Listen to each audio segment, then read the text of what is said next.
सूर्य नमस्कार। पृथ्वी बास करुथिबा समस्त जीवंक निमंते सूर्य सकल शक्तिर आधार। सूर्य नमस्कार आम शरीर सहित मनर तालमेल ठीक रखे एवं ता सहित आमर बुद्धि को तीक्ष्ण एवं प्रखर करे। सूर्य नमस्कार आमर आध्यात्मिक उन्नति निमंते नितांत आवश्यक। सूर्य नमस्कार हेउछि 8टी आसनर भंगी जहाको 12टी पर्याय अभ्यास करा जाइथाय। सूर्योदय एवं सूर्यास्त समय रे एहाको अभ्यास कले लाभदायक होइथाय। दुई गोड़ को जोड़ी सीधा हुअन्तु, कांध को सीधा रखन्तु।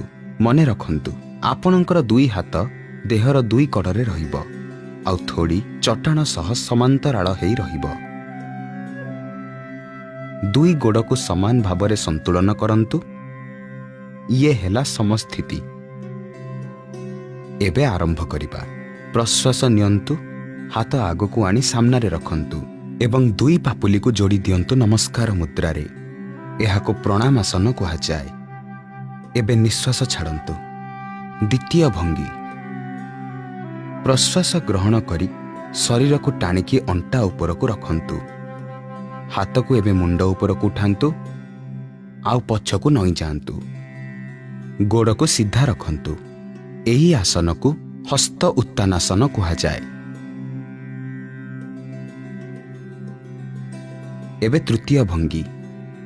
धीरे धीरे निश्वास छाड़न्तु आउ शरीर को नुआई दे आग को नई पड़न्तु आउ पादर दुई कड़े हाथ को रखन्तु। मने रखन्तु हाथ दुईटा एका संगे जिबा दरकार। एहाकू पाद हस्तासन कहा जाए। चतुर्थ भंगी। एही भंगी रे दीर्घ प्रश्वास नियंतु। डाहाण गोड़ को पछकु नेई आंठू को तले लगेई दियंतु। डाहाण गोड़र आंगुठी तले लागिबा दरकार।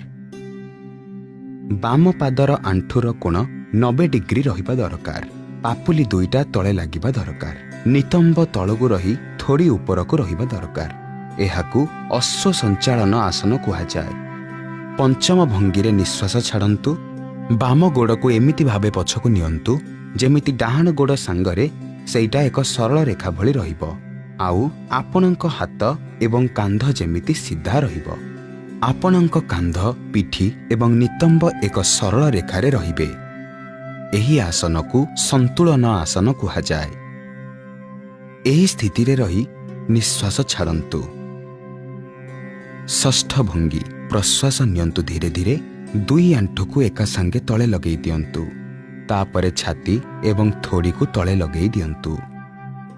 मने रखन्तु नितंब ऊपर को रहिबो आउ कहुनी टेकी हेई रहिबो। एही आसन को साष्टांग नमस्कार आसन कहा जाए। कारण शरीरर 8टी अंग अर्थात दुई गोड़र आंगुठी, दुई आंठू, दुई पापुली, छाती एवं मथा मध्य तले लागि थांती। मने रखन्तु शरीरर भार एही 8टी अंग उपरे समान भावे रही थाए। एबे करिबा सप्तम भंगी। प्रश्वास ग्रहण करी तଳ पेट को तळगु करी छाती एवं मुंड को ऊपर को उठान्तु। तଳ पेट को नाभि पर्यंत उठाइबाकू चेष्टा करन्तु। मने रखन्तु गोड़ आंगुठी बाहर को रहिबो आउ गोड़ सीधा हेइकी रहिबो। एही आसन को भुजंगासन कहा जाए। अष्टम भंगी रे निश्वास त्याग करी पाद को बुलेई भीतर को रखन्तु। अंटा को उठेइकी निज शरीरर आकार को पर्वत भली करि दियंतु। मने रखन्तु गोड़ दुईटा जेमिति सीधा रहिबो। पापुली तले लागिबो आउ मुंड दुई हातर मझिरे रहिबो। गोईठी को तले लगेइबाकू चेष्टा करन्तु। एही आसन को पर्वतासन कहा जाए। नवम भंगी रे प्रश्वास भीतर को नहीं अंटा को तल को करन्तु आउ डाहाण गोड़ को आग को नहीं आसन्तु। बाम गोड़र आंठू को तले लगेई दे अश्व संचालन स्थिति रे रुहन्तु। दशम भंगी। एही भंगी रे बाम पाद को आग को आणन्तु आउ निश्वास छाड़िबा बेले पाद हस्तासन भंगी रे रुहन्तु। एकादश भंगी। प्रश्वास नहीं ଧୀରେ ଧୀରେ ଶରୀରକୁ ଉପରକୁ ଉଠାନ୍ତୁ, ଦୁଇ ହାତକୁ ଉପରକୁ ନିଅନ୍ତୁ ଏବଂ ହସ୍ତ ଉତ୍ତାନାସନରେ ରୁହନ୍ତୁ। ମନେ ରଖନ୍ତୁ, ଫେରିବା ବେଳେ ହାତ ଏବଂ ମୁଣ୍ଡ ଯେମିତି ଏକା ସଙ୍ଗେ ରହିବ। ଦ୍ୱାଦଶ ଭଙ୍ଗୀ। ନିଶ୍ୱାସ ତ୍ୟାଗ କରି ପ୍ରଣାମାସନରେ ଛିଡ଼ା ହୋଇଯାଆନ୍ତୁ। ବାମ ପଟରେ ଏବେ କ୍ରମାନ୍ୱୟରେ ଡାହାଣ ପଟରେ କରିଥିବା ଭଙ୍ଗୀଗୁଡ଼ିକ କରନ୍ତୁ। ସୂର୍ଯ୍ୟ ନମସ୍କାର ଫୁସ୍ଫୁସ୍ର ଶକ୍ତି ବଢ଼ାଏ। ଏହା ଶାରୀରିକ ଶକ୍ତି ବୃଦ୍ଧି କରିବା ସହ ମଧୁମେହକୁ ମଧ୍ୟ ନିୟନ୍ତ୍ରଣରେ ରଖିଥାଏ। ଏଣ୍ଡୋକ୍ରିନ୍ ଗ୍ଲାଣ୍ଡସକୁ ମଧ୍ୟ ଏହା ନିୟନ୍ତ୍ରଣରେ ରଖିଥାଏ। ସୂର୍ଯ୍ୟ ନମସ୍କାର ଆପଣଙ୍କ ଓଜନକୁ ନିୟନ୍ତ୍ରଣ କରିବା ସହ ମେରୁଦଣ୍ଡ ଏବଂ ପିଠିର ମାଂସପେଶୀକୁ ଶକ୍ତ କରିଥାଏ। ଉଚ୍ଚ ରକ୍ତଚାପ ଥିବା ବ୍ୟକ୍ତି ଏହି ଆସନ କରିବା ସମୟରେ ସାବଧାନତା ଅବଲମ୍ବନ କରିବା ଆବଶ୍ୟକ।